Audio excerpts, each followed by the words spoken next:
I am so honored and excited to have Dr. Lisa Auslander to the podcast on the podcast. I learned about you because I was tweeting on I was on Twitter and someone said, "Hey Tan, do you know anything about SLIFE?" And I was like, "Besides Carol Salva, I know nothing." And then she came back to me a few days later. She's like, "Here, look what I found, CUNY NICEF," and I was like, "Oh!" And I looked on the website and I found all these things, and I was like, "Oh, this must be a podcast." So I'm so honored to have you, Dr. Alicia Oslander. Thank you so much, Tom. I'm so excited to be here with you. It's great. Would you introduce yourself to the audience? Just give a little bit of a background of your context and what your work is, where you working Sure. right now. I work at Bridges to Academic Success, and we're a project of CUNY at the Graduate Center. And we've been around for about 8 years. I've been with the project for about 6 years, and we're funded by NYSED, the New York State Education Department, OBEWL. So it's the Office of Bilingual Education and World Languages. And we were contracted many years ago to do curriculum and resources to support our SLIFE learners. And my background, I was a teacher and an administrator in New York State, New York City, actually, for many years. And then I transitioned, did my doctorate at CUNY, urban education, actually, that department, and then came and worked and started and became the project director and the PI.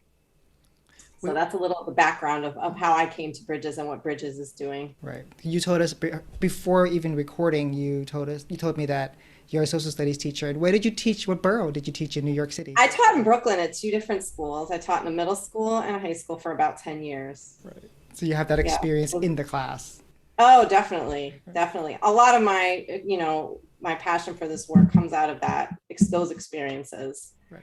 And then later in doing professional learning for teachers in the city. Right. Speaking of experience, can you share a story of working with a SLIFE student that has informed your practice to this day? Sure. So I had SCIF students in my social studies inclusion classes all the time as a middle and high school teacher.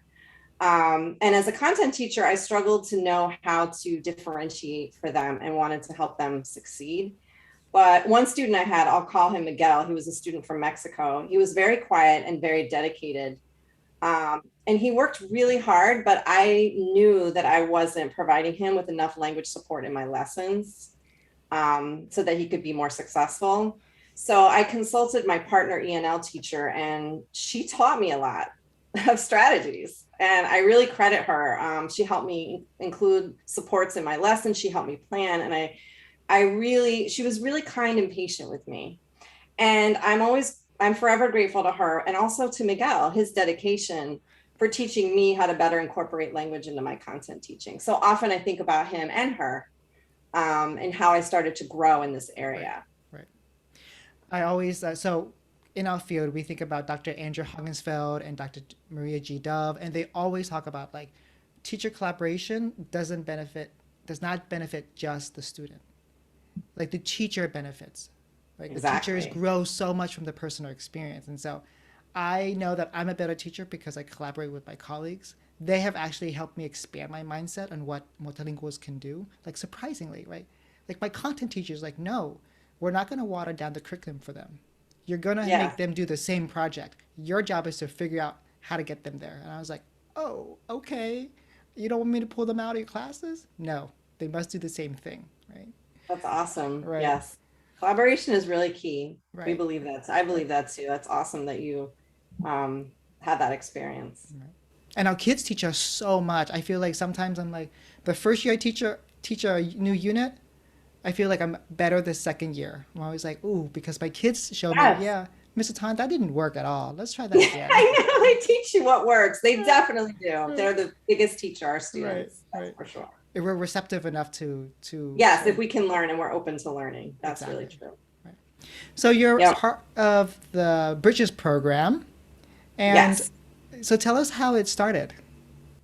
So the members of our team who developed this work at the time did so out of the need they saw in their own classrooms and schools, and the ways that many SIFE learners weren't set up for success. And like we talking about, they saw some of the gaps in their own learning, right, as teachers. And also on the flip side, like my predecessor and founding PI, Dr. Elaine Klein, she also conducted research with her colleague and found that SLIFE needed more literacy support in classrooms. Right, right. So when these folks came together, this was a platform. They began this project as a way to serve SLIFE. At the time, and even today, there's just not enough teacher training on how to support English learners in general in content area classrooms. And they saw this and wanted to make a change. And New York State has been an amazing pioneer in supporting our students and funded our work for the past 7 years in creating resources for SLIFE and professional learning for teachers. And so this is how we came about. It started kind of small and then expanded. And we've, served thousands of students as a result of this work. We primarily serve middle and high school students because this has been the biggest area of need and the biggest area where our students risk dropout. So that's how we began. And I joined about 6 years ago when we were contracted to revise our ENL curriculum. Would you tell us about, you said that SLIFE kids, there was a gap between literacy. Can you tell us more about that? So often our SLIFE learners are thrown into content area classrooms without language development support in the classrooms or incorporated into the lesson planning.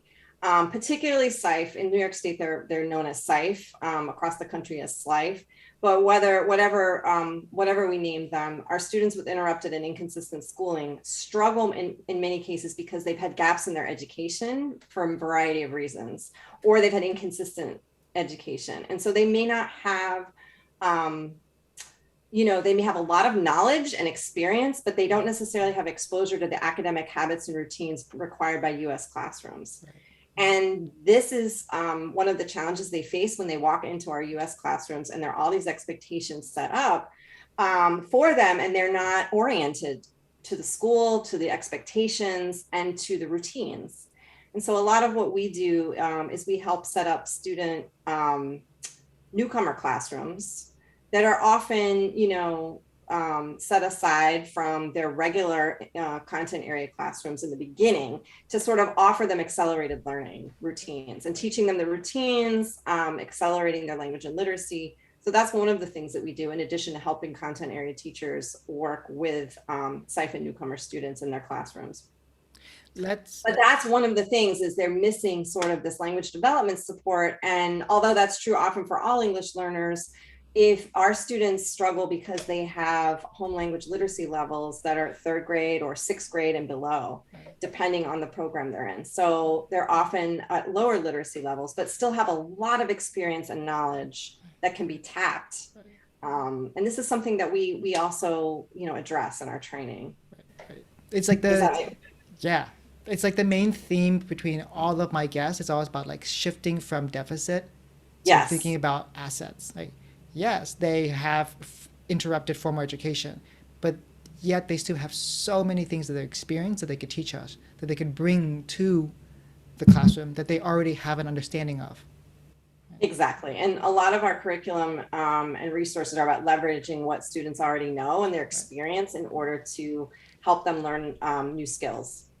And I think that's true for all students, but particularly SLIFE, there is this deficit thinking and there is this expectation that students cannot do. And so a lot of the teacher training is about shifting that mindset. And, I think it's really important work. And a lot of teachers do. A lot of teachers need the support too. Right. And that's another key, theme is how do we provide our teachers with support so they can be better and really be there for our students. So I know that when I work with teachers, they always want the strategies, but I'm always like, let's think about the mindsets. Like, do you believe that kids can do this? Like, I remember like the time before WIDA and the time after. Like the time before WIDA was like, kids can't do this. They can't be expected to do that. And then when WIDA came into my life, thank you, Dr. Margot Gottlieb, they were always like, yes, what can kids do? That shifted everything. And then the strategies that I now share come from what can students do? What can I do? Exactly. We always begin with that. And I'm so glad you brought that up. I feel like that's a big theme in our work. We always start our trainings with the learner. We give examples of who our learners are. We provide profiles of learners that are sort of drawn from our experience in classrooms. And we part of those profiles list and describe all the things our students are capable of. Right. So, you know, so that teachers can start dig into that. And then we help our teachers also develop profiles of their students Right. that they can share with others to help others understand the strengths. Right. So I think that's really key before you get into the strategies. Totally love that you said that, because I think that is a big part of how we work too. Right. And when so important. Right. The way we Yeah. see our kids determine the way we teach them. Yes, that's deep. That's very important. So you talked Yeah. about newcomer classroom and you talked about two things. You talked about accelerated learning and then supporting content teachers. Can you talk about one of them individually? Sure. So we offer a variety of programs. In the beginning, we offered the main focus of our work has been an ENL ELA curriculum aligned to CR Part 154, which is a very New York state it's a New York state policy. Yeah. But really it was designed to help our entering students who are very heterogeneous, have a variety, anywhere from new to print, you know, to ability to decode, but need help in reading comprehension. So there's a big range of learners at the entering level. And many of those who are SLIFE sort of get, you know, struggle and as they come into the content classroom. So the sheltered program, this curriculum is a part of a sheltered program that we offer that many schools who have a larger population of SLIFE, they need that classroom to help accelerate the students' learning so that they can be more successful in the content area classrooms. And so that is, we worked really hard though, however, even though we focus on literacy skills, and we built an actual curriculum in ELA that includes rigor, essential questions, challenging themes of high interest to the students. So we're not sacrificing that rigor when we're teaching language development. So, you know, and then we have progress monitoring in the classroom. So if students test out, they move into other classrooms, you know, a regular ELA classroom. And then what we also do, what we've begun to offer more recently is we're working on a guided math curriculum to do the same thing for students who are going into algebra and need that extra support. We're also have a home language arts Spanish curriculum. And what we've also done is create an online course for content teachers and ENL teachers who partner to come as teacher teams. Oh, wow. To do exactly what you were describing earlier, to kind of leverage some of the strategies that we have found successful in our sheltered classrooms, and how do we utilize these? How can we apply these in content area classrooms? And that has been pretty successful as well. And that's something we offer in New York State and also outside the state and other districts that we've had a lot of success with. Because we found that after our Bridges newcomer program, often students still struggled if other teachers didn't learn some of those same strategies and applied them in a content area classroom. So we try to do both. And it's been really rich, and we really learn a lot from our teachers. You know, we take a lot of feedback from our teachers, which is another reason I think we experience success. We listen. Yes. I think it's about two sides of the coin. Like, we want to teach students transferable skills for them to develop independence, but we also want to have teachers adopt transferable skills so they can work when we're not in their classes, or when the SLIFE students are now out of that program, because those do need help if they're not in the program. You talked about, I like the word accelerate instead of like watered down, because when we work, this is often happens when intention is different than impact. And oftentimes schools will have like, oh, here, let's pull them out. Let's have a welcome center, a welcome classroom. But what happens is their instruction is not rigorous. Sometimes that it's watered down. Like they say, okay, well, they're at this level. Let's bring it all the way down. And yet that kind of causes the achievement gap. And so I like that you talked about accelerating so that they can be on par with their classmates. What are some things that you do in that classroom? You were going to say something. Go ahead. No, I was just going to say, our vision is that students can participate meaningfully in classrooms. And what we see often is that students sit back, aren't participating, aren't engaged. And so what we're trying to do is provide opportunities for students to have more meaningful experiences, both in their classroom and then outside, beyond the classroom. So that's really the goal. And that's what we have in mind always when like designing programs and resources. So what is that accelerated program? When you design that accelerated program, what does that look like? Well, we have a couple of different models in the newcomer classroom, which is a newcomer classroom. The sheltered classroom is designed that way. There are two different curricula that support one another. One is a standalone curriculum, which is centers based. And the idea is that students are working in centers and then working with the teacher in group reading and guided reading strategies. And guided writing strategies. And so they get teacher-led instruction, but they're also trained how to work collaboratively in groups. It's more homogenous, but obviously they're changing skill all the time and accelerating and helping one another. So there's a combination of teaching the language and literacy skills. And for the students who need it, there are foundational skills that sometimes they did not have or don't know or need help with. So for those students, we do teach the foundational skills, which is not really heard of in high school, which is one of the reasons why our students fail. So for those who need it, they get the foundational skills. For those who don't, they're right up there wherever, they get leveled and taught the skills that are needed. And we try to do that in a way that's engaging, interesting, and they work in the centers-based model and are trained to work in those routines. Right. And we have videos online that are really exciting if anyone wants to see them, because they actually show what that classroom looks like. We have walls that talk that really engage students in the physical environment and allow students to use resources in the classroom independently. It's really focused, the standalone classroom for ENL is really focused on building independence for students and helping them feel successful. And then we have an integrated ELA curriculum that I was describing that kind of is the counterpart to the ENL, that really focuses on, it's really more like a traditional ELA classroom and sort of preparing our SLIFE students who may be entering the country, for the first couple of months to what it looks like, what are the routines, using essential questions, using home language to leverage learning, robust themes, getting students to start writing and reading stretch texts. So we believe these two kinds of curricula working together really help accelerate learning. And we've had some data to show that it really, for the students who stay in school and are in the program, that it really works well for them. And a lot of that is also teacher dependent, building that culture. And we talk a lot about building a welcoming culture and what that looks like, and get examples, and teachers bring their own examples. And that's equally important to the language and literacy work that we do. So those are just some descriptions. We often also build in what's called instructional protocols. Some of them have been around for a long time.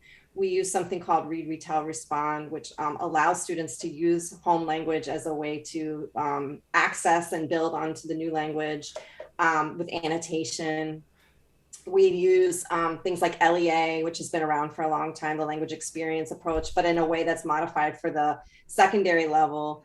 So we use a lot of instructional protocols that can really ground the students in particular instructional routines. And that's often what we use for our content teachers. We try to leverage those routines and those protocols and teach them in a differentiated way for the content teachers. Right. So those are just a few examples. Right. I actually remember looking up a language experience approach when I was facilitating a workshop for teachers, and Bridges came up, and I was like, this is why, like, one of your videos came up for the language experience approach. Oh, right. Like, yes. And you have, nice. I clicked on your channel and I was like, wow, they have many, many more videos. We have a lot of videos, so please, yes, well, hopefully your listeners can access those. And I think people have said they're very useful. Yeah, I think it's just like Bridges, right? Bridges to academic success. Right. And then the website is bridges-slifeproject.com. So let's move to talking about like content teachers. So we talked about the accelerated classroom. Let's talk about what are things we could do to support teachers when they're working with the SLIFE kids.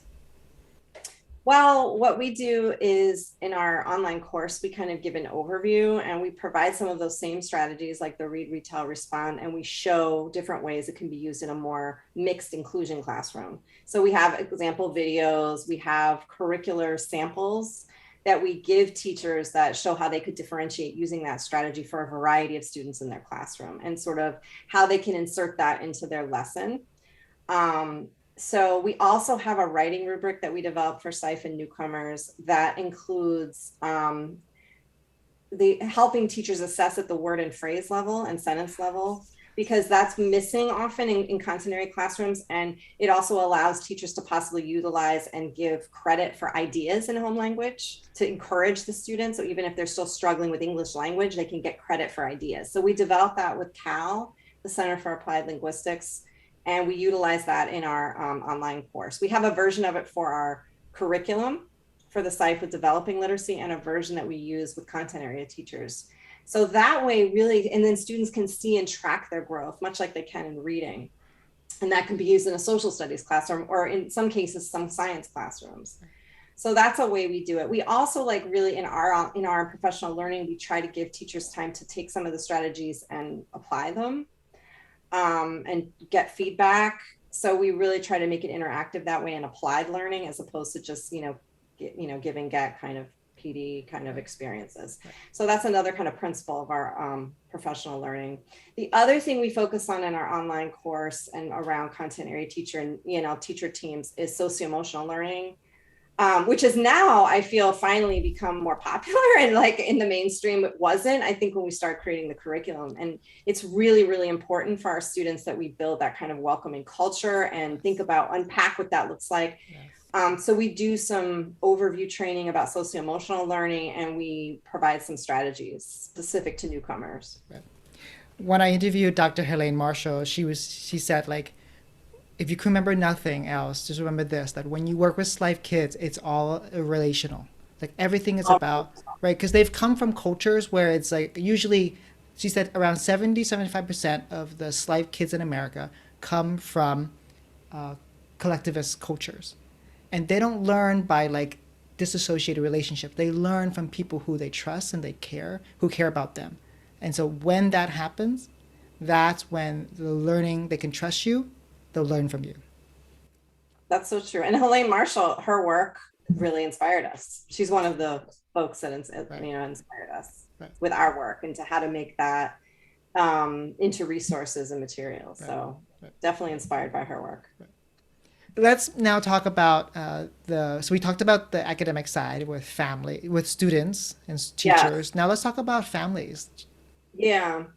I mean, one of the most important things is that the schools consult. We have models and examples of how schools consult with incoming families, because that's such an important part of the work. So we have the schools consult with incoming families and discuss whether Bridges programs, particularly the shelter program, right? Because that's very specific, is right for their children. And so often the families provide transcripts from the home country showing what schooling the students have had. The school's required to administer the multilingual SLIFE screener to determine the child's home language literacy levels in New York State.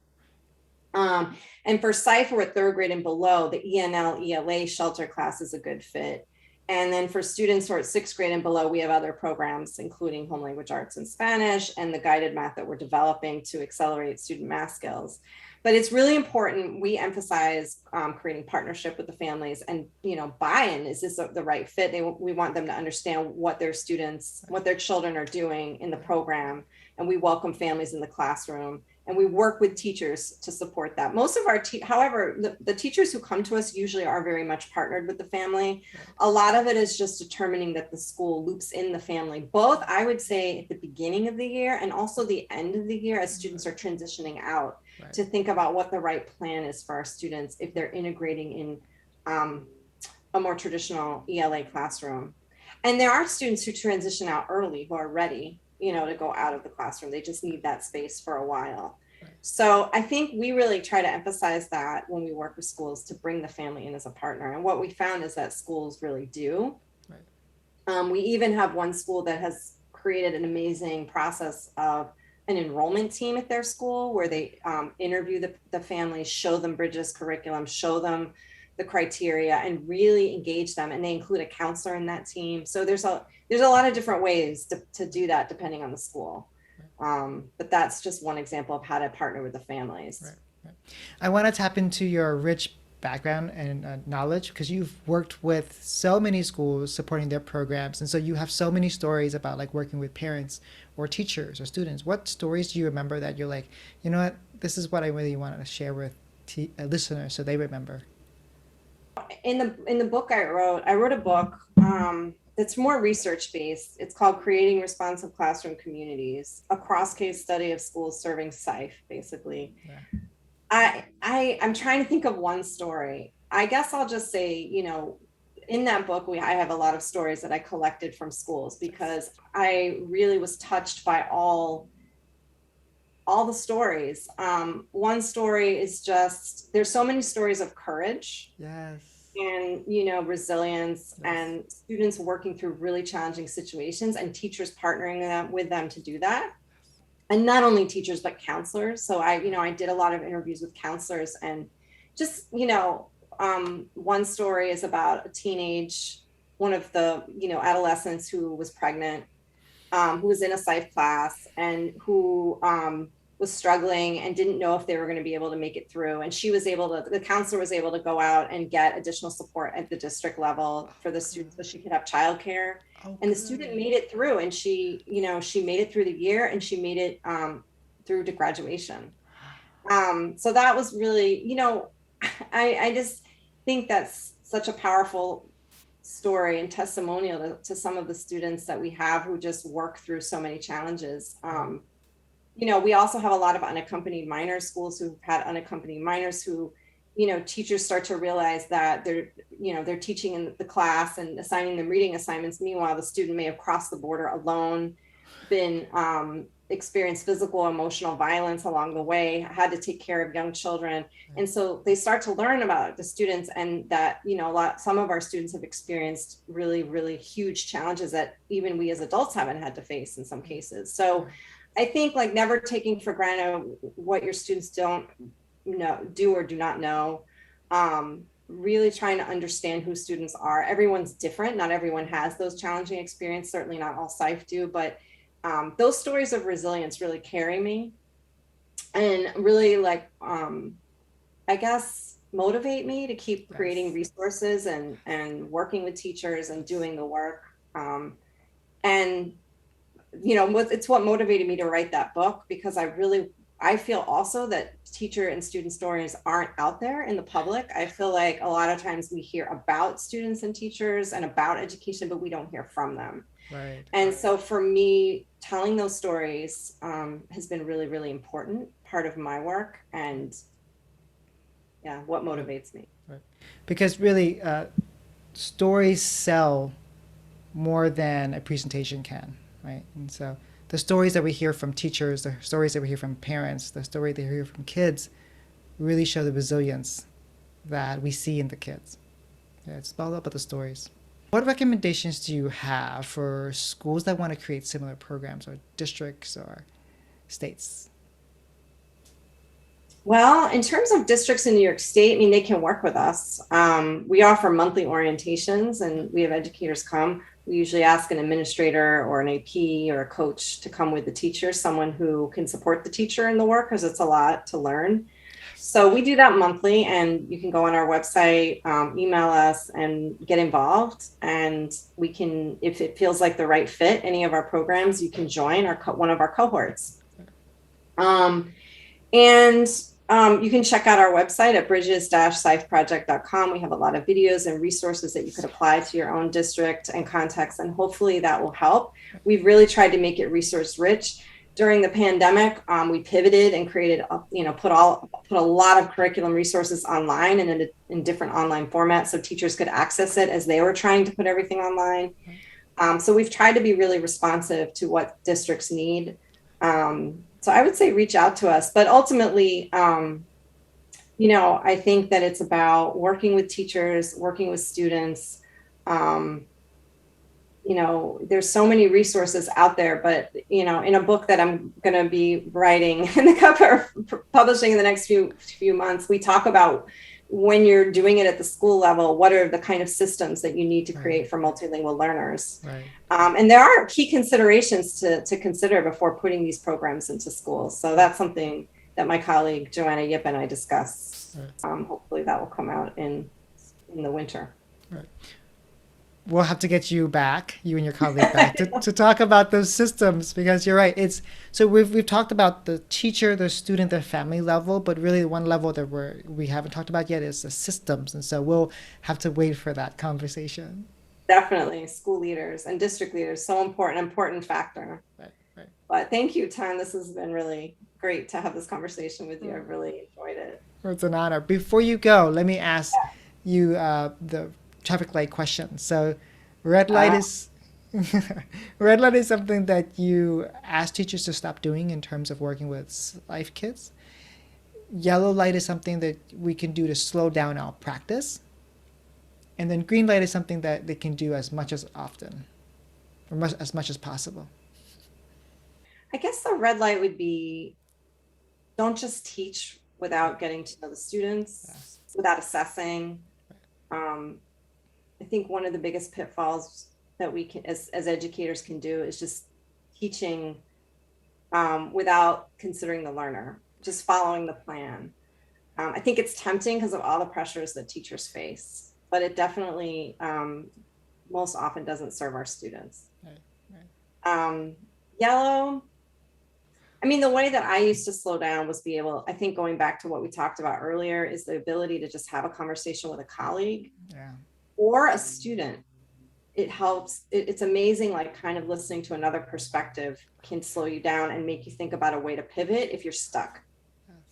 right? Like Yes. the times where I just sat down and talked to one of my students, um, you know, sometimes they'll really tell you, especially if you're starting to build that relationship. And the idea of being able to talk to a colleague, sometimes you can just sort things out and get that support and an idea for what to do next. Another idea, the green light, I mean, go observe other colleagues that are doing things that you want to learn. I think that's the best way to learn. In addition, obviously professional learning, but leveraging like your colleagues and going in other classrooms, seeing how your students perform in another classroom, what they're doing. And don't stop. I think really important also is always being a learner. Yes. I think in being a educator, it can be really challenging. Sometimes we get really tired. And obviously we need to find whatever is going to support us as educators. And I think that's really, really important for teachers. It's something that was really challenging for me when I was a teacher, but I feel like being open to learning and getting that support so that I can continue to be optimistic about being open to learning is so key. That's the ultimate green light, but it does take a lot of practice and also finding the things that can give you support. Teachers work really, really hard. I have great respect for teachers. Right. So you said that you asked teachers to continue being learners, and you've definitely helped us be a learner in this podcast. So, Dr. Lisa Auslander, thank you so much. Thank you so much, Tom.